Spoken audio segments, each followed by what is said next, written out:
Welcome to MLT अड्डा। तो friends, आज का जो हमारा वीडियो है वह है एमपी ऑनलाइन के द्वारा जो ग्रुप 5 में एनएम के एग्जाम्स लिया जा रहा है उसके लिए क्वेश्चन आंसर लेके आए हैं। फ्रेंड्स चलिए स्टार्ट करते हैं। तो फ्रेंड्स, पहला पार्ट में मैंने ऑलरेडी क्वेश्चन नंबर 20 तक बना चुका है। अब 20 नंबर 1 से चलेंगे। 21 क्वेश्चन नंबर से स्टार्ट करते हैं। तो हमारा क्वेश्चन नंबर 21 कुछ इस प्रकार है। Number of vertebrae in the sacrum. Sacrum में कितनी वर्टिब्री होते हैं? Option number A 5, B 3, C 4 and D 1। तो जो वर्टिब्री होती है टोटल वर्टिब्री 26 माना जाता है, किंतु इसको अगर सेक्रम और कॉक्सिस को अलग अलग कर लिया जाए तो टोटल 33 होता है। तो फ्रेंड्स, जो सेक्रम होता है वो कितने फ्यूज बोन से मिलकर बना होता है? तो इसका करेक्ट आंसर है 5 फ्यूज बोन से मिलके और जो वर्टिब्री होते हैं उससे सेक्रम बना होता है। नेक्स्ट क्वेश्चन से number of chromosomes in a cell. तो ह्यूमन बॉडी जो सेल्स होते हैं उसमें क्रोमोसोम्स की संख्या कितनी होती है? 23, 44, 46 या फिर 40। तो जो क्रोमोसोम्स होते हैं वह जो मेल एंड फीमेल दोनों से मिलके अर्धसूत्रीय विभाजन के द्वारा इसके बाद मिलके इसमें समसूत्रीय या टोटल जो गुणसूत्र होते हैं उसका क्रोमोसोम्स की संख्या होती है। तो इसका करेक्ट आंसर है आंसर नंबर सी 46।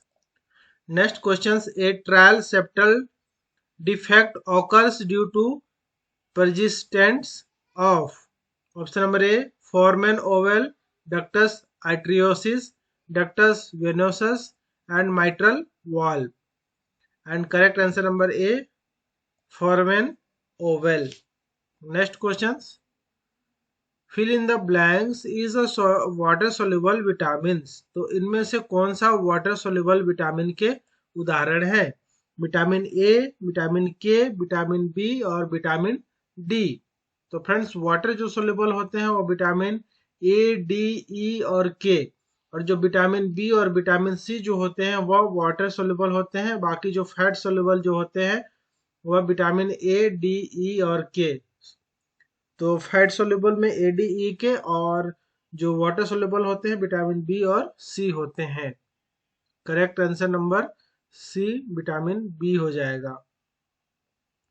नेक्स्ट है क्विकनिंग मीन्स। क्विकनिंग का मतलब क्या होता है? Hearing of the foetal heart sounds, sudden cessation of menstruation, the movement of the foetus in the uterus felt by the mother, nausea and vomiting in the morning. तो quickening जो होता है बच्चे का जब हलचल महसूस किया जाता है उसकी माता के द्वारा तो वह क्विकनिंग कहलाता है। नेक्स्ट है cholera is caused by a kind of bacteria called. Cholera जो होता है वह किस प्रकार के बैक्टीरिया से होता है जिसको कहा जाता है? Option number first tubercle bacillus, vibrio cholera, protozoa and amoeba histolytica. तो इसका जो करेक्ट आंसर है वह answer number B vibrio cholera. Next, drinking of alcohol will severely affect the. Alcohol drink करने से जो इफेक्ट करता है वो किसको? Kidney, brain, stomach, liver. इसका करेक्ट आंसर है answer number D liver. Liver को इफेक्ट करता है। नेक्स्ट क्वेश्चन नंबर 28 है the disease in which the patient's blood does not clot easily is. Option number A sickle cell anaemia, haemophilia, rabies and diabetes. वह कौन सा disease होता है जिसमें पेशेंट्स का जो ब्लड होता है उसमें जल्दी से थक्का या क्लॉट नहीं होता है? तो वह होता है हीमोफीलिया। और हीमोफीलिया जो होता है वो फैक्टर 8 की कमी से हीमोफीलिया ए होती है, और हीमोफीलिया जो बी होती है वो फैक्टर 9 की कमी से होता है। चलिए नेक्स्ट क्वेश्चन से, discolouration of teeth is caused by a kind of antibiotics called option number A streptomycin, neomycin, tetracycline and penicillin. किस प्रकार के एंटीबायोटिक के यूज करने से जो टीथ होता है वो डिस्कलरेशन होता है? तो ऑप्शन दिया हुआ है, तो इसका जो करेक्ट आंसर है वह है answer number C tetracycline. Next question, fill in the blank is caused by the fungus। किसके जो होता है, कौन सा फंगस के द्वारा होता है निम्न में से? फर्स्ट है malaria, second athlete foot, C filariasis and D typhus fever. तो इसमें से जो करेक्ट आंसर है फ्रेंड्स वह है आंसर नंबर बी जो है वह फंगस के माध्यम से होता है, एथलीट फूट। बाकी मलेरिया जो होता है प्रोटोजोआ से, फाइलेरिया एक परजीवी होता है, टाइफस फीवर। तो इस तरीके से इनमें से फंगस होने वाला एथलीट फीट फूट में होता है, एंड जो टाइफस फीवर होता है वह बैक्टीरिया से होता है। तो इस तरीके से अलग अलग होता है, फंगस से होने वाला जो होता है एथलीट फूट होते हैं। नेक्स्ट है the filariasis is transmitted by. Filaria किसके द्वारा ट्रांसमिट होता है? ऑप्शन नंबर ए है anopheles female mosquito, anopheles male mosquito, and C है culex female mosquito, and D है क्यूलेक्स मेल। तो जो फाइलेरिया होते हैं वह क्यूलेक्स फीमेल मॉस्किटो के माध्यम से फैलता है, और जो मलेरिया होता है वह एनाफिलिस फीमेल मॉस्किटो के माध्यम से फैलता है।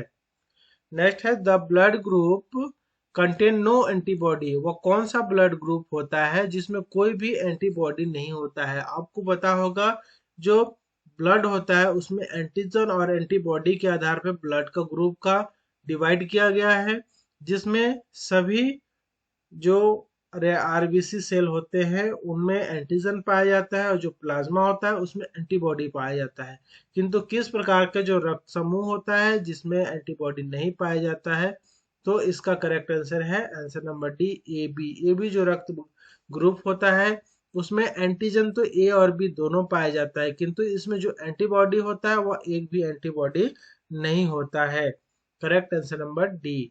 Next question, the disease that spread through sexual contact is. इनमें से निम्न में से कौन सा जो होता है वह सेक्सुअल कॉन्टैक्ट से फैलता है? Leprosy, AIDS, itch and scabies. Simple से आंसर है फ्रेंड्स एड्स। नेक्स्ट है टाइफाइड इज ट्रांसमिटेड थ्रू। तो टाइफाइड जो फीवर होता है या टाइफाइड जो डिजीज होता है वो किसके माध्यम से ट्रांसमिट होते हैं? Water and food, B air, C touch, and D personal contact.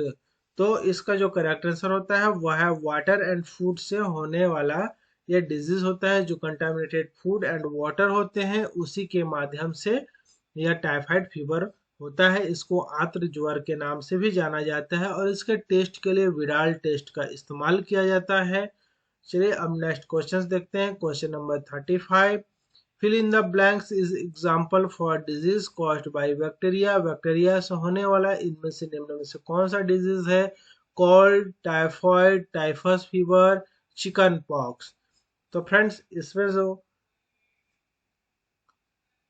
Bacteria से जो होने वाला डिजीज होता है वो करेक्ट आंसर है answer number B, typhoid.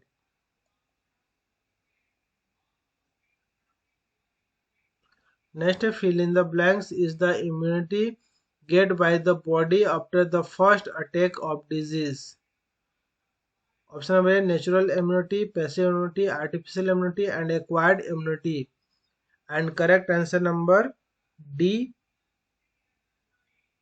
Acquired immunity.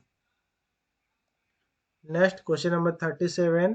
The red cells that are responsible for the production of antibodies are.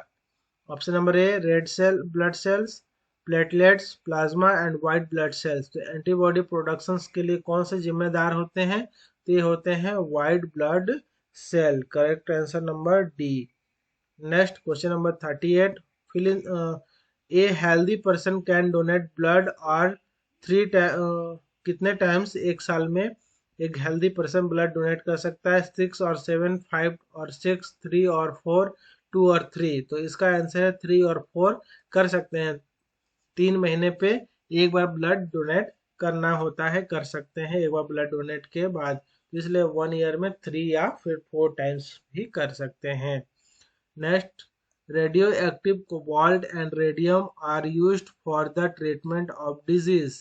किस disease के लिए radio active cobalt and radium का इस्तेमाल किया जाता है? कोलेरा, हेमोफीलिया, कैंसर और sickle cell. And correct answer है नंबर सी, कैंसर के ट्रीटमेंट के लिए इसका इस्तेमाल किया जाता है। Next question, world health day विश्व स्वास्थ्य दिवस कब मनाया जाता है? मई 12, अप्रैल 7, अप्रैल 13 एंड दिसंबर 18। तो वर्ल्ड हेल्थ डे जब मनाया जाता है उसी दिन वर्ल्ड हेल्थ ऑर्गेनाइजेशन, जिसको WHO कहते हैं, इसकी स्थापना हुई थी 7 अप्रैल 1948 को। इसी दिवस को विश्व स्वास्थ्य दिवस के रूप में मनाया जाता है और इसका जो मुख्य मुख्यालय होता है वो जिनेवा स्विट्जरलैंड में इसका मुख्यालय है। Next question, to relieve from dyspnoea and appropriate position to be use in. तो फ्रेंड्स आज की वीडियो में इतने ही तक। नेक्स्ट वीडियो में 41 से लेके 60 तक क्वेश्चंस लेके आऊंगा। तो उम्मीद करता हूँ ये वीडियो अगर हेल्पफुल रही होगी तो जरूर लाइक करेंगे। थैंक यू, सब्सक्राइब करेंगे। Have a good day, thank you watching.